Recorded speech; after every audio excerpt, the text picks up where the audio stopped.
Good morning, everyone. So how has the morning been so far? Good? Excellent. So glad you're here. Let me give you a little bit of a background. Let me introduce myself and give you a little bit of background. My name is Cornelia Davis. I'm a Senior Director of Technology here at Pivotal. I came to Pivotal from EMC, so I've been with Pivotal since the spinoff. And just tell you a little bit about how I came to work on Cloud Foundry, because that's where I've been working for the last few years. So when I was at EMC, I worked in the corporate CTO office, and I worked in our architecture and emerging technologies group. So I got to play with all sorts of really cool emerging technology, bleeding edge stuff. And a little less than a year before the Pivotal spinoff, before we knew there was going to be a Pivotal spinoff, my boss said, "Hey, I want you to start working on this new this area called Platform as a Service, because I think it's going to become kind of relevant." He was good at predicting those types of things. And so being EMC and Cloud Foundry being incubated at VMware, naturally I spent my time looking at Cloud Foundry. So we are in August now, so it's been about 4 years. It was about 4 years ago that I started playing with Cloud Foundry. Anybody else do Cloud Foundry version 1? I'm really the only one who did Cloud Foundry version 1. Wow. So it was version 1 back then, and so let me ask quickly, how many people are in here have Cloud Foundry knowledge, experience? A fair number of you, about half of you, okay. So you know what build packs are, right? So build packs are the mechanism where you can bring in different runtimes, so Ruby versus Node.js versus Java and so on. Back in version 1, just anecdotally, sorry, I can't help but tell a few of these stories. In version 1, if you wanted to add a new framework, which is what we called them back then, a new language runtime, it was a fork and extend. You had to fork the VCAP code base. It was called VCAP back then. You had to fork the VCAP code base, and there was a little guide that told you, go drop a file over here, edit this file over here, add a value to this list, and it was before we had build packs. And we knew that that was painful, and so one of the things that we did in moving from version 1 to version 2 was we embraced the notion of build packs.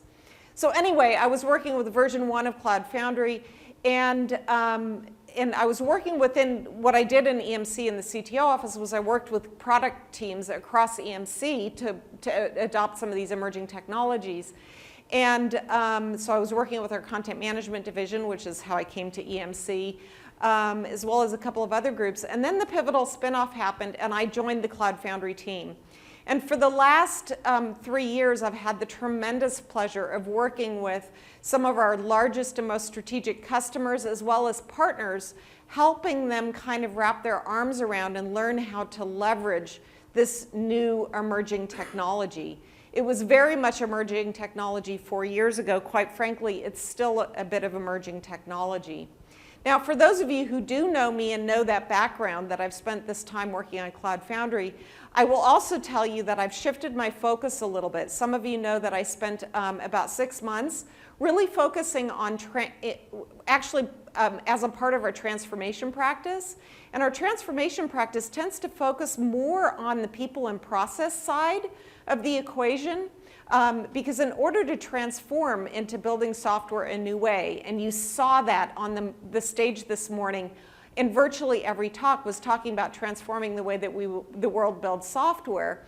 In order to do that, it's really a people, process, and technology solution. And so I spent about 6 months really focusing on the people and process side. And I have just recently gone back to the product team because, well, I'm a bit of a technologist, and really, really love to work on the technology side, but mainly because we have this desperate need to focus on a particular element that we haven't put a great deal of focus on the product side. Sorry, this is a bit of an aside, and that is Cloud Foundry PCF plus data. Doing that in a very, very meaningful way. So that is now my day in, day out, my day job focus. So all of that is to say that I've been working with Cloud Foundry for 4 years, been very much working, even before I was part of the transformation practice, every single one of us at Pivotal is transforming the way the world builds software and helping our customers do that. And so today's talk is a little bit of the intersection between the people and the technology. And as I've worked with these clients over the last 3 years, we found that we had to change the way that organizations were structured and the way that they used the control plane of Cloud Foundry. So the control plane of Cloud Foundry is very different from the control plane of what we had before. The control plane of what we had before was essentially infrastructure for the most part. It was, are you going to configure your machines? You're going to configure your firewalls. You're going to configure your networks. And then, yes, you had some configuration at the application level, but in many cases, those configurations had to be applied to machines.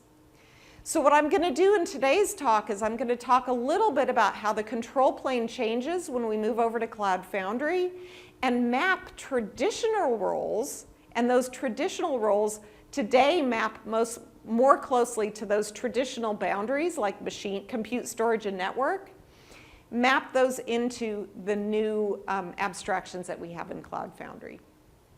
So with that, we'll go ahead and get started. I will ask you, however, to please interrupt me with questions. We have about an hour or 70 minutes. And so if it looks like we're going to start to not be able to get through all the content, then I might ask you to hold questions. But let's go in with the assumption that as we're going along, please do ask me questions, because I'd really rather this be, we're a relatively intimate group. Hi. We're a relatively intimate group here, so I think we can afford to take some of those questions as we go along. Okay, now we can advance. So I want to start with this. This isn't going directly to the problem at hand, and we're going to spend a lot more time looking at a slightly different set of silos. But I wanted to use this because it's kind of a fun way of introducing the concept that is going to be really at the core of what we're going to go through and sort. So I wonder if this is your reality today. You've got a bunch of different silos here. You've got the business. Maybe it's your marketing department that's out talking to your customers and they're deciding what the customers need. You've got your finance group. You've got your project management office. You've got application development, quality assurance, and operations, and probably several other organizations as well. And you've got all the individuals that are the little dots on the bottom that are working within those organizations. And then a new project is conceived of. So we want to bring a new application to our consumers. So what we do is we spin up a project, and we're going to do all of the work within that project. I was earlier this year with one of our very large strategic customers where I was talking with somebody in their project management office. And when I walked in, by the way, I walked in and on their whiteboard, and they had a huge whiteboard, was taped on the whiteboard was maybe 3 or 4 huge sheets of paper that were a Gantt chart. This Gantt chart had literally like 100 lines showing on it and went the full width of the whiteboard, and it had all of these different swim lanes and so on. And that was this person's life, was this Gantt chart. And I was thinking to myself, oh, if this was my job, I would kill myself. It was just, and so I talked to them about what they're doing, and they said, and I asked them about their life cycle, and I said, how do things start off? And they said, well, when we commission a project, the first thing that we spend the first 2 or 3 weeks doing is we gather all the project managers. So they gathered about 15 different project managers that took 2 or 3 weeks to just gather the project managers to spin up this project. So, but then here's how things work in that project. The business goes into the project and they say, okay, in the context of this project, we're going to create an expression of what the customer wants. We've done customer interviews and we're going to create a document. And so they create that artifact, that little purple box. And then they throw it over the wall and they leave. They're not in the project. They're off on another project now. And now the finance group is going to take that and they're going to say, well, we're going to do some estimates on how much this is going to cost.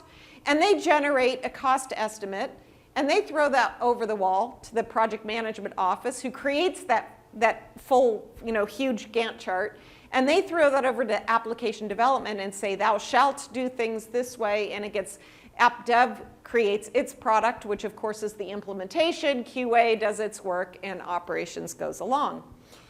So we all know the pains of this, and we all know this is the waterfall methodology that I learned when I was back in college in the mid-'80s. We actually were taught how to do the waterfall methodology. That was the state of the art at the time.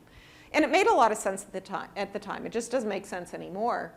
But here, and we know that that's slow, but the slowness isn't even the biggest problem.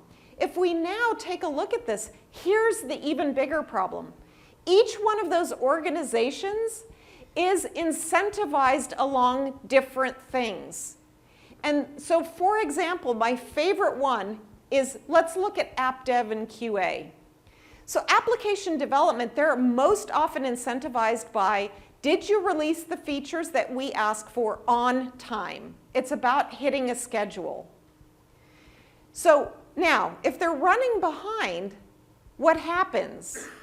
Well, they start working late into the evenings, they start working on the weekends, and what happens? Quality starts to suffer. They might cut some corners, they might not build all the test cases that they should.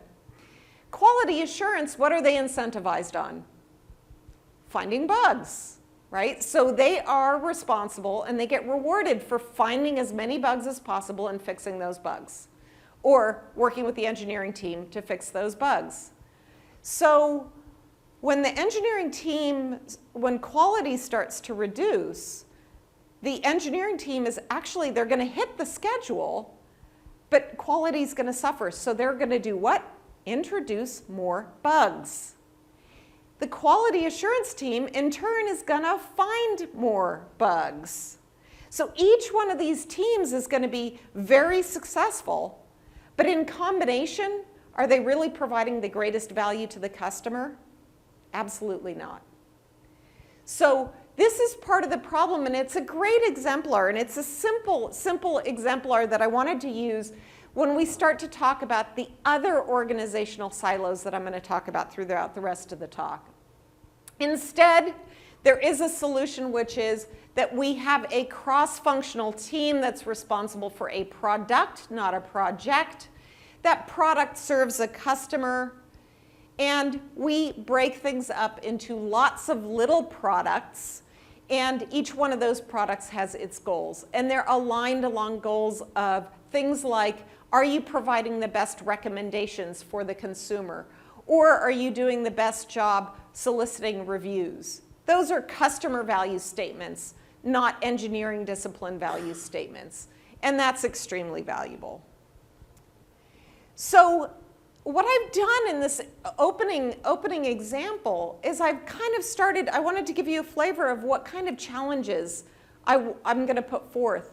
I'll tell you that I am going to seriously challenge some of the organizations and some of the processes that you have in place today in your companies. It's going to make you uncomfortable in places. There's going to be places where you're going to say, we can't do that. And I'm going to challenge you on that we can't do that thing. So let's move on. So I want to take this idea now and talk about the roles that are fairly typical roles that are involved in the software development lifecycle. So I'm going to hone in on kind of the bubbles that were on the right-hand side on the previous chart. So these are the groups that are typically involved in creating and bringing that software product all the way to production. So I'm going to ignore the project management, the finance office, and so on. Those are all very valuable, but I'm going to really focus on kind of that part of the software development lifecycle. And tell me if these are familiar to you. So we typically have an enterprise architecture group that has things like enterprise architects. Maybe we've got some project managers in that group as well. If you don't have a PMO, you sometimes find them in the enterprise architecture group. You've got business analysts that are responsible for taking things like high-level requirements and translating those into requirements that maybe your application developers are going to use. Most people have an enterprise architecture group in your larger organizations? Yeah. Then you've got things like your chief security office, where you've got your information security specialist, who a lot of times their job is to, before you can release something into production, make sure that it can be released into production. Make sure that all of the security checkboxes have been checked off, that the security reviews have happened, that the code scans have happened, all of those things. And they do that for each product before it's released into production. Also resonates? All right, so then we've got the infrastructure team, and the infrastructure team is responsible for building out servers. They're responsible for doing capacity planning, so you have to work with, if you want to bring a product out to production, or even throughout the software development lifecycle, you need to come up with an idea of what type of infrastructure you're going to need when you're running this thing in production. Also sound familiar, right? So they're going to have to do planning around, so you've got network engineers. And then oftentimes, you also have an operations team that oddly enough sometimes lives in the infrastructure group. And that operations team is going to be responsible for keeping those products running in production, right? So there's operations as well. Then we might have a middleware and application development group. So I found some very interesting permutations on this one. I kind of simplified it a little bit in this chart, and I put those things together. I found one organization, in fact, that had a middleware group that had application development in the middleware group that was all the server-side stuff, so all the WebLogic or WebSphere stuff. And then they had a whole separate silo for what they called client software, which was the user interface software. So I actually folded those together in this simpler example, but sometimes we have those things separate as well. So we've got middleware engineers, so these are the experts in the JBosses and the WebLogics and the WebSpheres, and they know how to do all of that arcane stuff that we did in J2EE systems. I never got good at that. We've got software architects and developers who are maybe doing some server-side software. We've got client-side software developers that are maybe doing your iOS or your Android apps or your web apps, your JavaScript or your Node.js. And you've got, also you've got some service governance folks. And they might live there, they might live in a different organization. But again, just to keep it a little bit simpler, I put them under that bucket. Then you have a data team. The data team is responsible for providing you the data, fulfilling the data needs for your applications. So you're going to need to store connected car data, for example, so they'll give you the Oracle database that they're going to store that in. And that is sometimes, in fact, exactly what you get. You may come with whatever requirements you have, and it's just a matter of what size your Oracle database is going to be.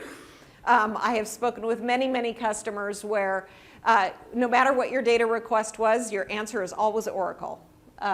Nobody's happy with that, by the way. Not even the finance office, which isn't on this slide anymore. And then you've got the big data. Increasingly, you've got people who are doing things on the big data side. So you've got your business analytics and insight, so those data architects as well. And you'll see in a moment, I'm not very good at keeping all my punchlines in reserve, but that BI data architect, we're going to do a little special stuff with her at the end. And then you, of course, have your enterprise applications. So I didn't mention, I mentioned they came from EMC to Pivotal, but I came to EMC through Documentum. So I decided that I would make Documentum my enterprise application. Yes, Danny and I are like, woohoo, we both come from that side of the business. So Documentum is going to be my placeholder for the enterprise application. So that's the legacy application that we're also going to have to deal with in this new world. So what we're going to do is, anybody recognize this? It's the sorting hat. So we are going to do a little bit of sorting. So before we can actually start to sort, however, we need to talk a little bit about what are the houses we're going to sort into. So let me define the houses that we're going to sort into. Now, most of you have probably seen some version of this slide or maybe even heard me talk to this slide. So I want to take just a moment. not everybody in here is super familiar with Cloud Foundry. Many of you indicated that you don't have a lot of experience with Cloud Foundry. So particularly for you, let me explain something here. I already alluded to this a moment ago when I talked about the abstractions that people used to configure things on, and still are, quite frankly. And those abstractions were infrastructure abstractions. So when you deployed applications previously in the client-server mode, so we sometimes talk about the fact that the cloud is a new era, and it's not just that we're doing things in data centers that are up on, in Amazon's data centers or Google's data centers. That's really not taking cloud all the way for me. Because initially what you were simply doing was you were taking those same client-server models and just running them in somebody else's data center. And the abstractions that we used when we did those deployments, if you were doing AWS 5 or 6 years ago, was when you deployed your application, you first needed to get a server. And then you loaded your software on that server. If you wanted to do something like set up a firewall, well, you didn't set up the firewall at the application boundary, you set up the firewall at the machine boundary. So you were configuring things at the abstractions that you had available in your infrastructure, compute, storage, and network. Well, Cloud Foundry, one of the most important things that it does is it provides you a different set of abstractions. It provides you a different dial tone. It's not infrastructure dial tone, it's application dial tone. You saw that when you saw Onsi talk about it this morning where he said CF push, and he had his haiku that said, here is my source code, run it for me in the cloud, I don't care how. And what is built into that haiku is that new abstraction, and that new abstraction is that of the application. I don't have to worry about all of those other things. They're going to take care of it. Cloud Foundry is going to take care of it for you. We up-level the conversation. So that notion of application dial tone means that you get to deploy an application. You get to configure an application. So when you do a CF push, you get to attach to it some environment variables, for example, that are there and consumable by the application. So that's the way that you can configure the application. You can provide a runtime for that application. You can get your aggregated application logs. And Phil talked about that a little bit when he talked about metrics when he was up on the stage. Logs and metrics for the application, even if you've got an application, a big A application, that's broken up into microservices, right? So you're getting application logs and metrics. You're getting health management at the application level, so that if an instance of your application crashes, it's not that the whole machine has been compromised. We're running that application inside of a container, so we'll manage the health of that container. And if something goes wrong with the container, no problem. We'll create a new container, we'll deploy your application into it, and we'll start it back up. So you can see that it's all about the application. The application is the core entity. You can secure an application with our application security groups. You do that at the application boundary, again, not at the machine boundary, and you're operating applications. And that's really important for the theme that we have at hand. So it's important to understand this dial tone. So the platform allows you to have a set of individuals who are operating at a different level than they were operating previously. So keep that in mind, that application dial tone.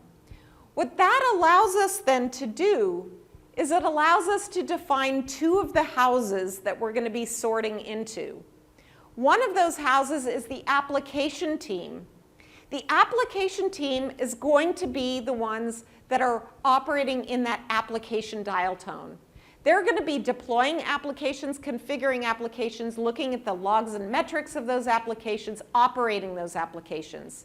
An application team. So notice that I'm not calling out an application developer and an application operator. It's an application team. And you'll see how we sort those other roles that we talked about earlier. Again, they're responsible for all of those things. Now, of course, there's a set of individuals who are responsible for providing the platform that is emitting this application dial tone. So they're responsible for providing the Pivotal Cloud Foundry platform. We call that the platform team.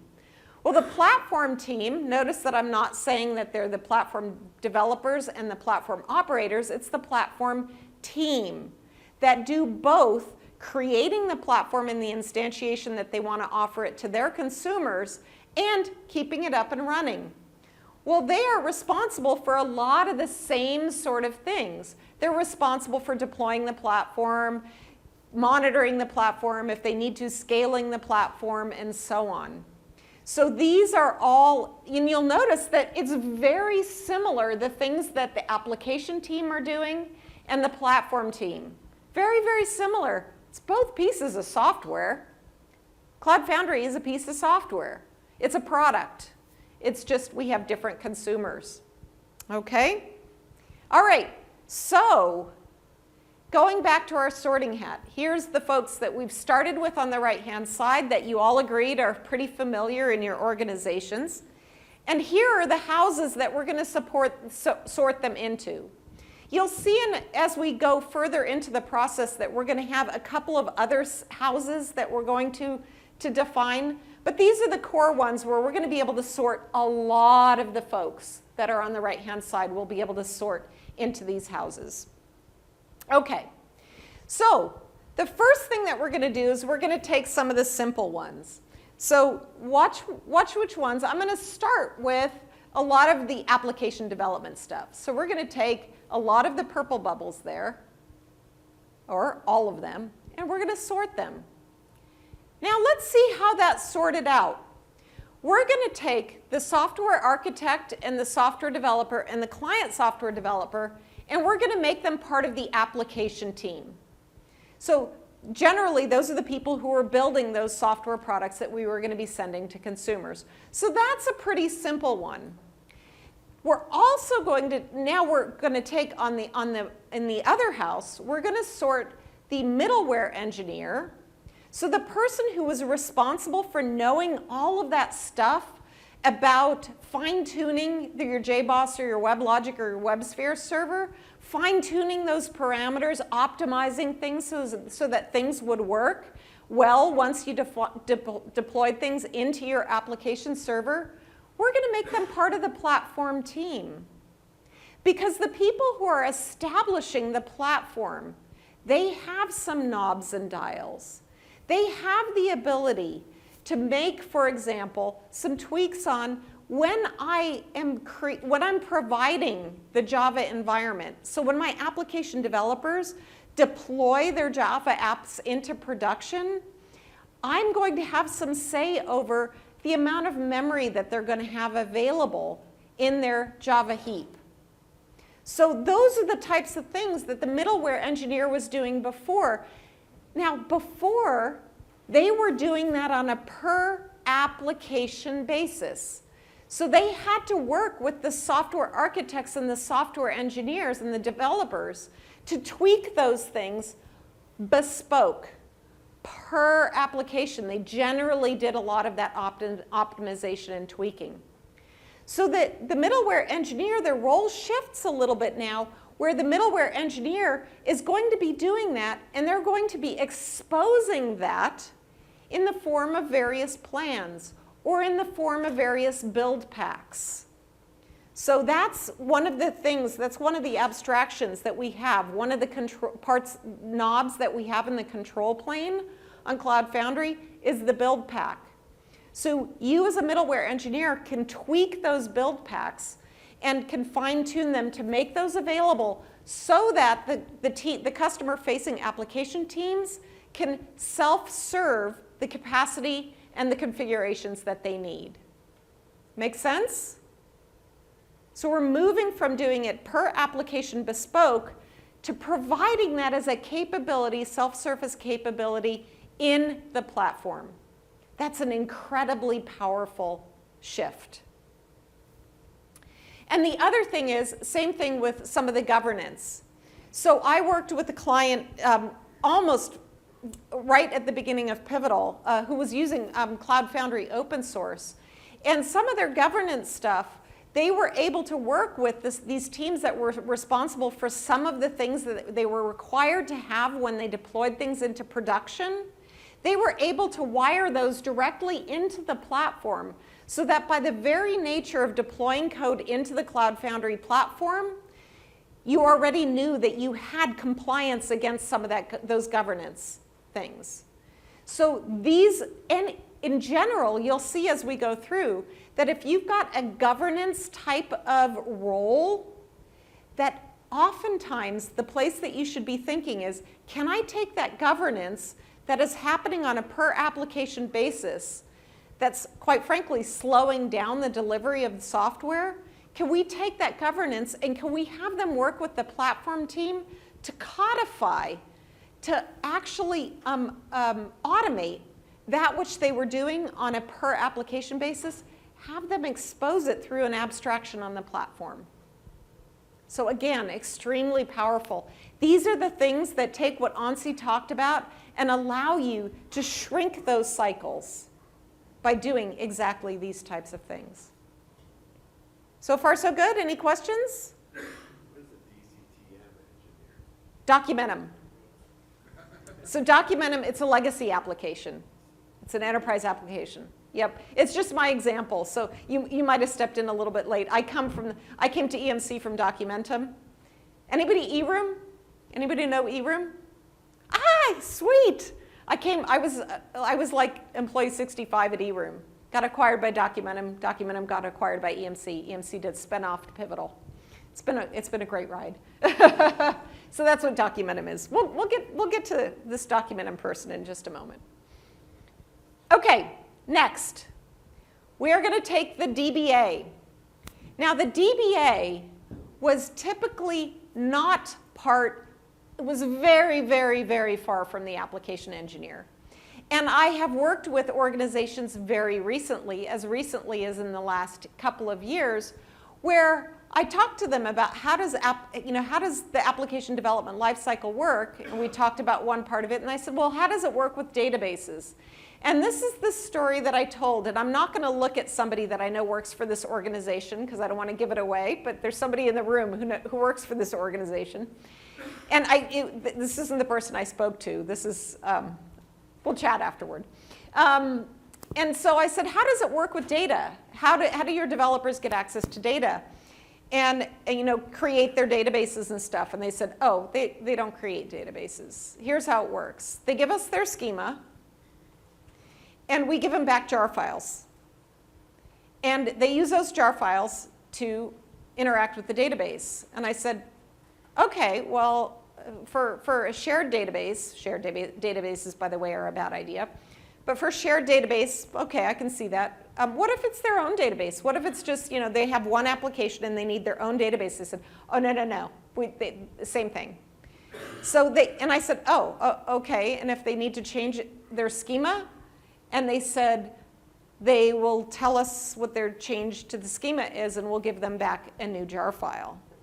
So there was absolutely no contact. There was no access. There was no such thing as an application developer having anything close to a DBA. They didn't get close enough to the database to have access to a DBA. There was a DBA that was very well hidden from them that was doing some of that magic and then giving them back jar files and establishing the databases. So this is a pretty provocative statement that I've just made. I have made the assertion that the DBA, who used to be very, very far away from the application development process, is now part of the application team. That is a pretty provocative statement. And Cloud Foundry is designed to enable this. It's designed to enable the application development team to go to a marketplace and say, I need my own database. Give me my own database, and I will establish the schema for that. CF create service, and then you you get back your relational database or non-relational database, you create your tables, or you create your key spaces. Those are all things that are now part of the customer-facing app. Does this make anybody uncomfortable? Yep. Does this make anybody rejoice? A little bit of both. Good, good, excellent. All right, let's see what happens next. Okay. So we took a couple of folks from the infrastructure team. We took the server build and the network folks, and we put them in the platform camp. So we sorted them into the platform house. And that more or less makes sense. Now, I will take a moment and say, if you remember the slide where I identified the app team and the platform team, I really am just showing two houses here. I will tell you that it's just as common in organizations to maintain three houses, to maintain an application team house, a platform team house, and still keep the infrastructure team. And that's perfectly acceptable. You definitely need to make sure that one of the reasons that we can do this application team to platform team is that we have a very crisply defined contract between those layers. That contract is manifest through Cloud Foundry. It is the ability to give out our orgs and spaces and users on the platform. That's part of that contract. And that's what allows that interaction to be a lot smoother.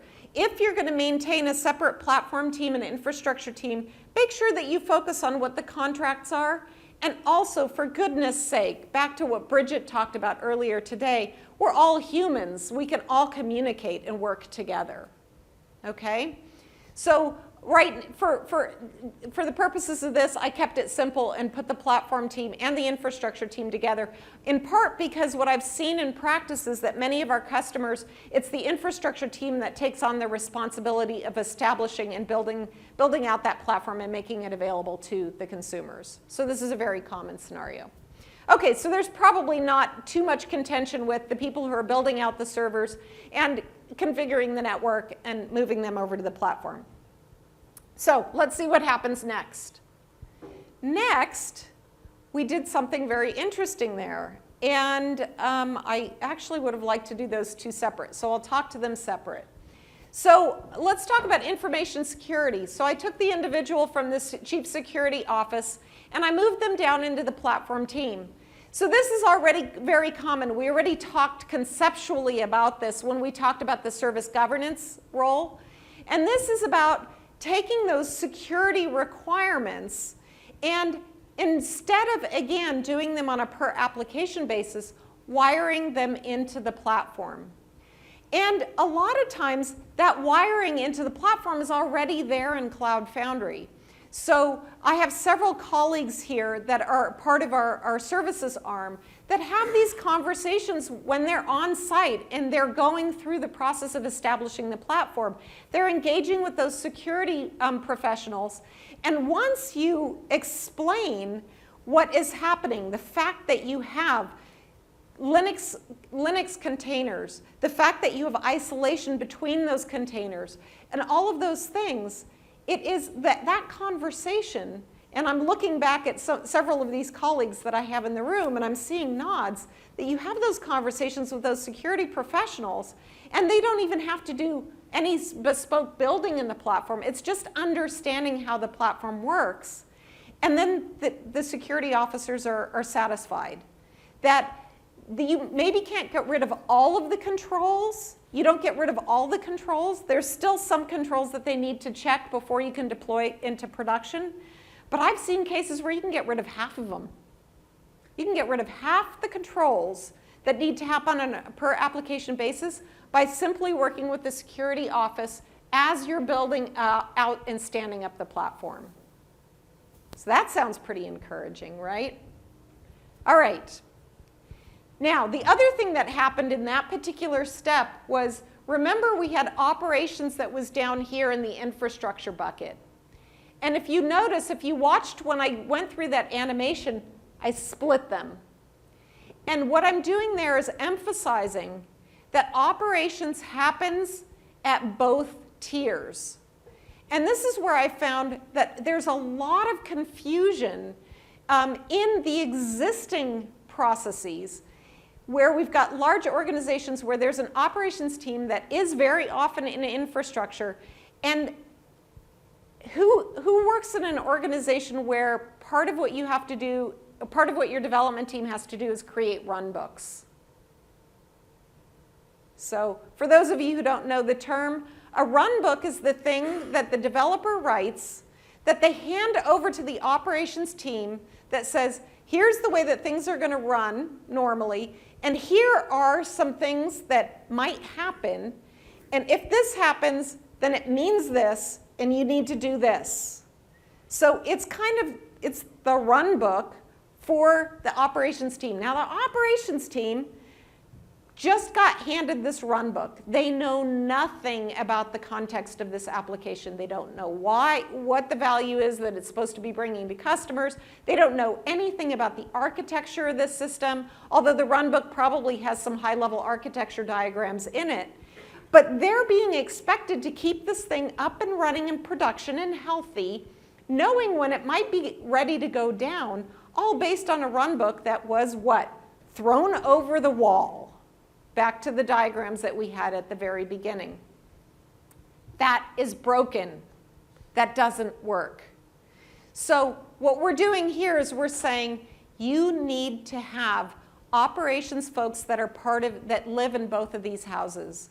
Your application team needs to have somebody who is involved with the application through its entire life cycle, or at the very least is very intimately connected with the team that has been building that application into bringing it through the earlier parts of the life cycle. So this is a manifestation of DevOps. Absolutely a manifestation of DevOps. Now, I don't mean that the developer has to do operations. That's not, you don't have to take DevOps all the way to that extreme. Some people think DevOps means all your developers need to be operators. It really just means that your application team needs to have development and operational responsibilities, and that team works together. And then the same thing is on the platform side, the people who are building out the platform and standing it up. Who here works in an organization that has IT aligned along plan, build, run boundaries? Yep. So notice that there's no plan, build, run. And yes, I am suggesting that plan, build, run is maybe a thing of the past for you. Now, I know you can't get there overnight, but I want you to leave here with that challenge. Remember I said that I was going to challenge. I was really going to challenge some assumptions. That's one of those provocative things that I want to put out there. And I know that you've got executives at the infrastructure level that are responsible for plan or responsible for build and responsible for run. And it's going to make them even more uncomfortable than it maybe makes you. But I'm hoping that with some of the knowledge that you're gathering here at the Spring One conference, that you'll have kind of enough ammo to go back and say, we need to challenge some of the way we've always done things. Okay, so that's operations. I'm going to do a time check here. All right, cool. We're doing good on time. So capacity planning, when I was looking down at my watch, same thing here. Capacity planning, there used to be this one capacity planning. And I was with an organization earlier this year where I was chatting with a group that was responsible for operations. So it was a group, it was part of the infrastructure team. They were responsible for operations. And I said, and I was probing on this topic of capacity planning, because this is something that changes pretty radically when you start using Cloud Foundry as well. You can see that I just split it out. And so I asked them, are you responsible for capacity planning? And I am not kidding. She was sitting there with her laptop, and she brought up the electronic version of the IT processes manual. And she said, yep, it says right here we're responsible for capacity planning. It's an organization that has that process down to such a detailed level that team that was responsible for operations was also responsible for capacity planning. Well, what happens with capacity planning? We make some prediction. we say, we think we're going to have X number of users. And there's 3 possible outcomes. We either underestimate, in which case we're then in trouble later on. We get it just right, or we overestimate, which means we over-provision. Which one of those things happens the most often? We over-provision, right? How often are we ever right on? Almost never, right? And even when we're right on, it changes, right? We never have. There's no such thing as a steady state capacity anymore. And so what we're doing here is we're saying capacity planning, first of all, rule number 1 is that it has to be dynamic. So if we go back to the control plane of Cloud Foundry gives you the knobs and dials on capacity planning. It gives you knobs and dials at both levels. So if you're the application team, so you're deploying applications on the Cloud Foundry platform, what's that knob? CF scale, right? So CF scale is your knob to be able to scale up and down your application capacity. At the platform level, anybody here operating the platform? Okay, so what's the knob on the platform level? Service plans and quotas are what you're going to expose to the application team, and that's a lever. That's one of the knobs and dials, because you're going to want to make sure that those teams who now have the ability to do their own scaling aren't going to run things out of bound. Absolutely, that's one of the knobs and dials. And then the other knob and dial is your operations is your deployment, is your Cloud Foundry deployment. So using Operations Manager to go in and say, oh, I need to add more cells. Okay, so those are the knobs and dials that you have at your disposal. So there's a new science now. So you're right, Tony, that you absolutely are going to use quotas and service quotas to make sure that you don't have some customer-facing app team that is going to just ask for more capacity than you even have available on the platform. But there's an important part here in that the monitoring and using all of your monitoring data at the 2 different levels, and you're looking at different data in each one of those control planes. So your application team is monitoring the application performance and the application metrics, and they're making the decision on whether they need to tweak their knob, CF scale, up or down. And then the platform team, and that I would say that in most ways, that is an easier decision to be making. At the platform level, it can get trickier because you generally, as an application team, can say, well, you know what? The platform's responsible for making sure that they have enough capacity for me being able to turn my knob and dial. You're responsible, of course, for being aware of the quotas that you have so that when you want to scale something up, that you don't run screaming with some emergency to the platform team and saying, please up my quota.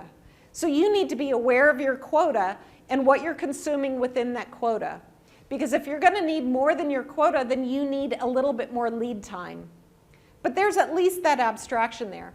Now the platform team, of course, is responsible for monitoring their things. So if you haven't made it to San Francisco, please come to San Francisco, where Tony Hansman, who runs our Cloud Ops team, would be delighted to show you the dashboards that we have for Cloud Foundry. He'll show you the metrics that they use to make sure that there's sufficient capacity. So we will, for example, we're measuring things like the amount of stager capacity we have. So how much memory do we have available on cells to be able to do staging operations? Those are the types of numbers that he's monitoring. And when he gets to a certain number, say 70%, 80% utilization on the cells, then he gets an alert that says, you're at 70%. And so now he's going to add some additional cells. Now, run.pivotal.io is running on AWS. So we have almost unlimited capacity, if you will, from AWS. So Tony can simply turn, and he can go to AWS and say, hey, I need some more machines. And he gets them. If you're running on vSphere and you have your own hardware infrastructure, then you need to be aware of that and do some planning around that. So just like the application developer needs to be aware of what their limitations are, i.e. their quotas, you as a platform team need to be aware of what your limitations are, i.e. the amount of physical capacity you have, or if you're going to leverage some capacity up in the cloud, that might be a way that you can get that additional capacity. So those are the levers and the knobs that you have to turn. Okay. So next, yes.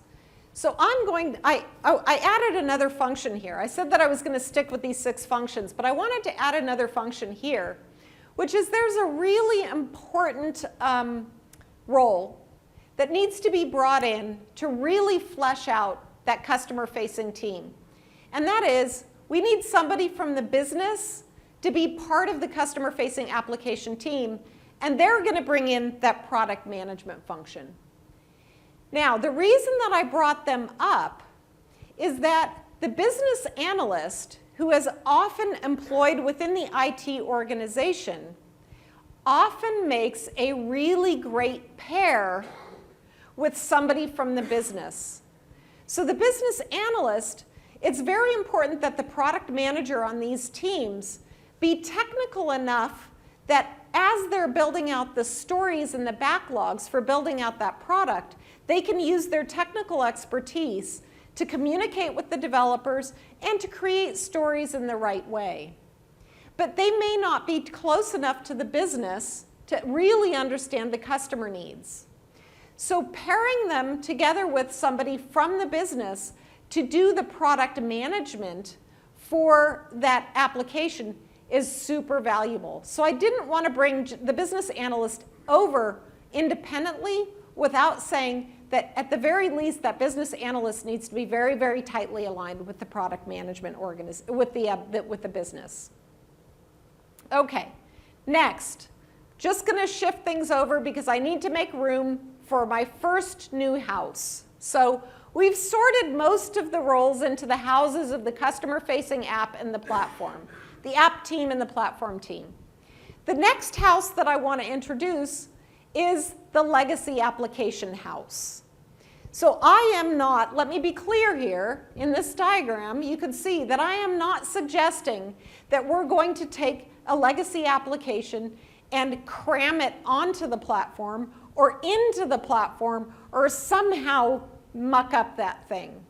We know that many of these legacy applications are going to continue to live, and some of those legacy applications are not even running on your client server systems, they're still running on your mainframes, much to the chagrin of your chief financial officer, but they're still there.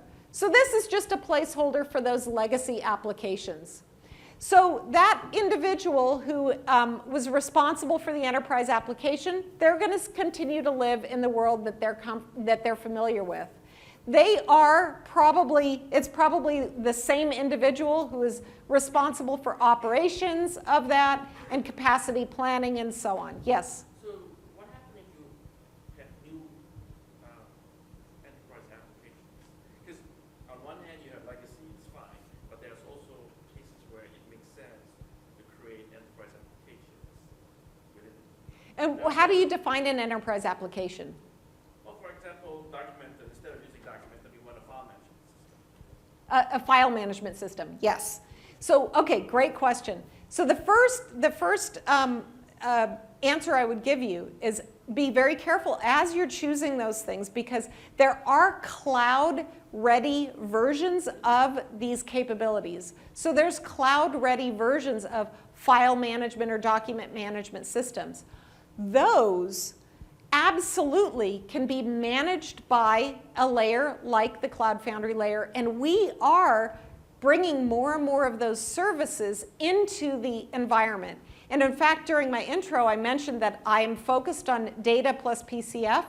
A lot of that is exactly along the lines of the question that you're asking, which is how do we take these services that maybe can be deployed in this, that are architected in this scale out manner and so on, and bring those into the platform, and what are the right abstractions that we're going to bring into the platform. So that's the short answer. There's obviously, we could spend half an hour talking about that in detail, but the short answer is absolutely, I would at the very least make sure that you've got some type of a Bosch-like system that's managing those, because you don't want to manage them in the old bespoke way anymore. Great question. Yes? I like the new org setup, but then the legacy systems we have here, we have to keep them and make changes. Now, if you're moving everybody under that, down there, what happens? I'll get to that in 1 second. In fact, it might be, yeah, we're very close. 1 or 2 slides away, and I'll talk about that a little bit more. So we are going to leave them independent, except that there's going to be something that happens over the top of this. You'll see that in just a moment. Okay. Next, going to make a little bit more room again. So we'll move so we've got almost everyone sorted. And the room that I wanted to make here was I now wanted to, first of all, point out that that platform team is serving many, many customer-facing application teams. And I want to emphasize that the platform team should think of themselves as a product team. They are providing a product. So I really, this is one of the things that I find so many people, there's so much angst around this, and I want to make their lives a little bit better or help them. And that is that there's so many people who are in IT that are short order cooks. And they're being asked to create a bespoke breakfast for every single person that comes to them. I need this, and mine needs to be different because this and this and this. And instead, what I want you to be able to do is I want you to be able to be a high-end restaurant where here's the great menu. And sure, you're always going to have somebody who asks for no onions, but that's okay. We can give them control to not dial up the onions on their own. But really, think of yourselves as a product. You're providing a product and you're providing a service to your consumers, which are all these customer-facing application teams. Now, one of those customer-facing I'll get to the other customer-facing application team. So what I just did was I took the enterprise architecture group, and let me, it did back up.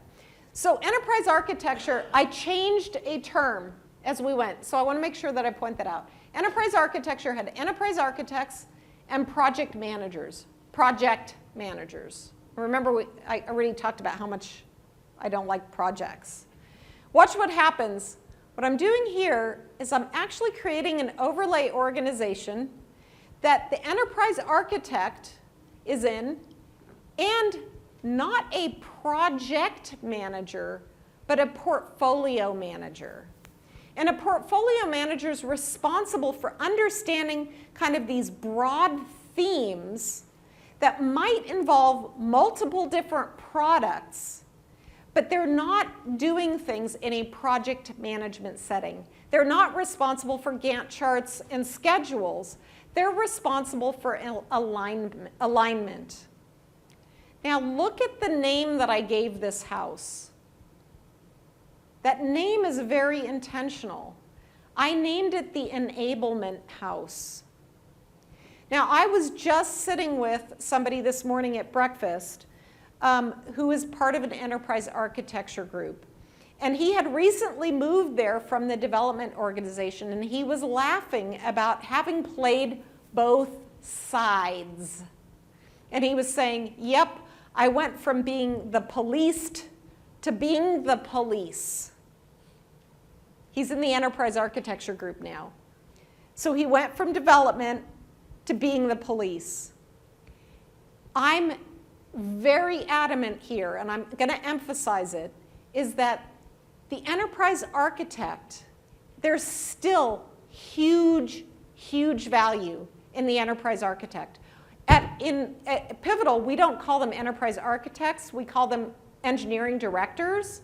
They're technical people. They're people like Matthew Coker and David Stevenson and Tamer Saleh. They're very technical, but they don't cut code on all day, every day on one of the product teams, on one of the customer-facing app teams. They give the architectural oversight on themes that span across those products. But they don't do it in a policing way, they do it in an enablement way.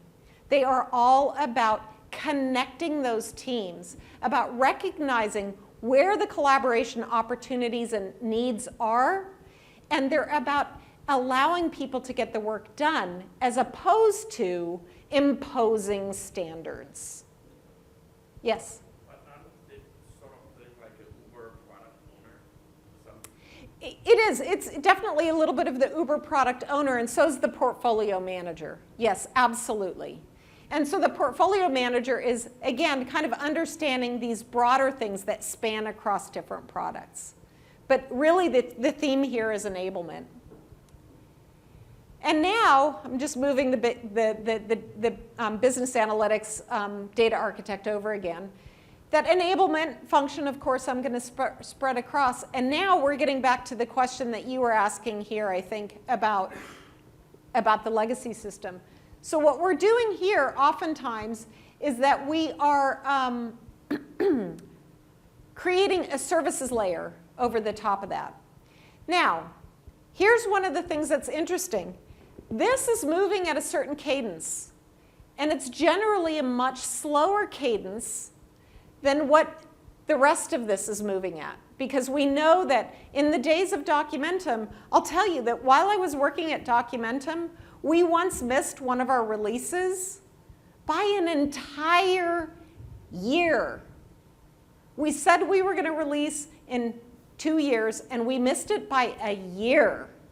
So yes, it's a different cadence. Today, we're releasing every day, every hour, every week. So it's a completely different release cycle. So the things that are consuming from here are trying to release at a different cadence. So that does create a conflict with, well, what if I need something different in Documentum? This legacy service API is the abstraction that's going to mediate between those. Now you need to get clever, and there's all sorts, we could do a whole session just on this topic alone. You need to get clever on things like, okay, well when does this API, for example, just turn around and proxy? Is it just proxying calls down to the Documentum layer? Or is that legacy API layer, you'll notice, there's still a DBA in there. Do you want, as a part of your legacy API, do you want to create a cache of some of the data? Or do you want to create a view where perhaps the Documentum team cannot get to giving you the view that you need? So you're going to, in that legacy API layer, take some of the data from Documentum and implement some of the things that you're going to ultimately push down into the Documentum system. You're going to implement those temporarily as a part of your legacy API. That allows you to then have a faster cadence up there. And maybe it's not optimal. Maybe it is not the fastest query because it's going to go a lot faster when you push it down into Documentum. But it allows you to get your product to market sooner than you would have had you had to wait the 3-month cycle to get that query pushed down into Documentum. Okay, so that's what we're going to do. So that layer is really important. Okay, and I think that's it. Oh, yeah, so I talked about the DBA. So those are all of the roles that I'm sorting into these roughly 4 houses or so. Now, I haven't sorted that business analyst.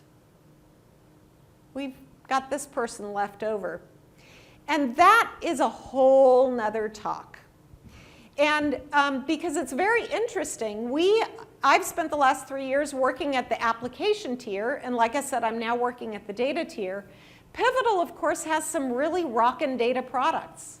We have Pivotal Gemfire, which is an in-memory database, screaming fast with WAN replication, multi-data center support. We've got Greenplum, which is an analytics database. So when we start talking about this analytics architect, we can now start to say, well, gosh, I'm doing all of this processing in the application tier. I've got this in-memory database. Can I connect that in-memory database for super fast processing to my applications?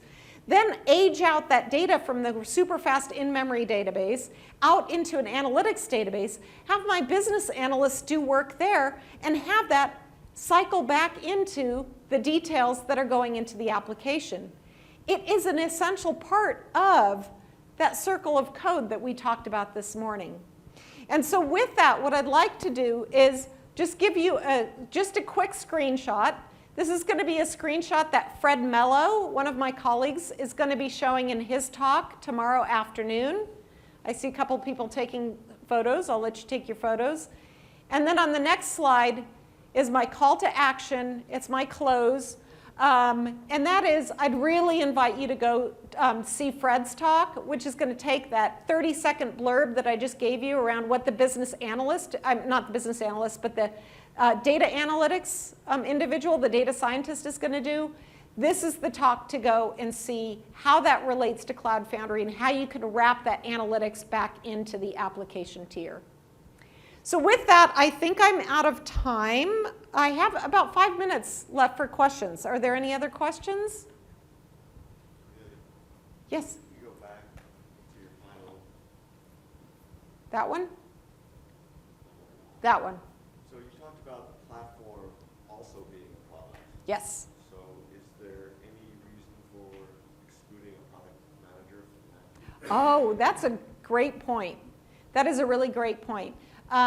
No, there's no reason to. The question was, shouldn't there be a product manager as a part of the platform team? And there absolutely should be. So Andy Zitney, who up until recently was at Allstate, I would have looked over at Andy and said, who's your product manager? And he would have said, Matt Curry. So Matt Curry is here at the conference, and he's doing a talk. I don't know when it is. But he's the product owner. He's the product manager for the platform. So it's when? Tomorrow at 2:40. Oh, there you, of course, Opal is still with Allstate. I'm sorry, I'm hiding behind my podium here. So Opal works with Matt. And would you say that he's the product manager for the platform? Yep, very good point. Excellent. Yes?